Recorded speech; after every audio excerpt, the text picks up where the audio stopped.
Okay, so what we need to think about or consider is where these wedges are going to be living.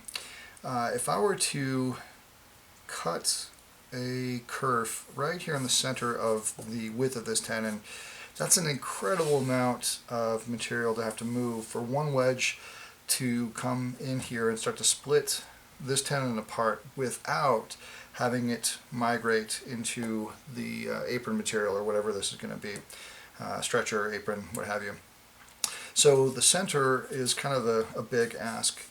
Instead, what I think makes more sense is to have these things being closer to the outside edges here and here. And this is maybe 1/4 of an inch, maybe closer to 3/16.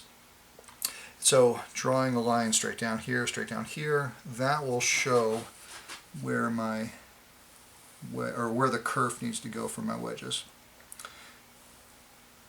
All right. So that's great.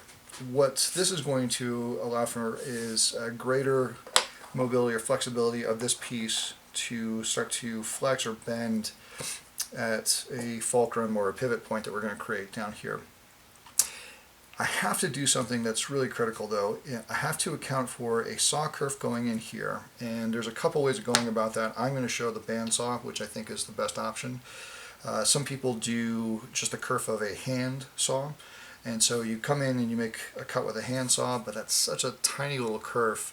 I really want something a bit more substantial. It allows for a larger wedge to fit in there, and I think it's just easier to set it up on the bandsaw.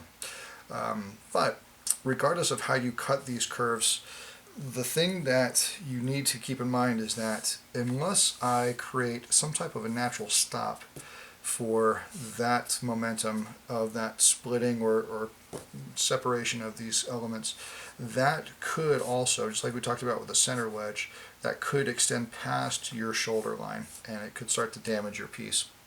So what I want to do is create a little relief section there, and I'll do so by drilling out 2 holes at the bottom of the end of this tenon here. So right where it butts up to the shoulder for the most part is what I'm going to look for. The diameter of the hole that I'm going to be drilling needs to be at least twice the dimension of this kerf. Larger is better, but I don't want to leave such a tiny amount of material on the outside of where that hole is drilled that when that wedge comes in, it's just going to pop this piece off.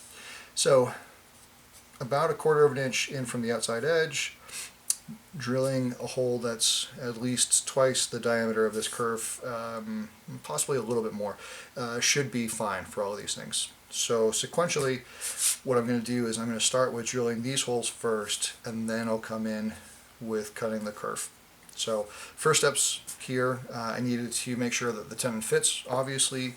Second step, the shoulders have all got to be clean, and this is at its final dimension before I start thinking about drilling holes or cutting kerfs.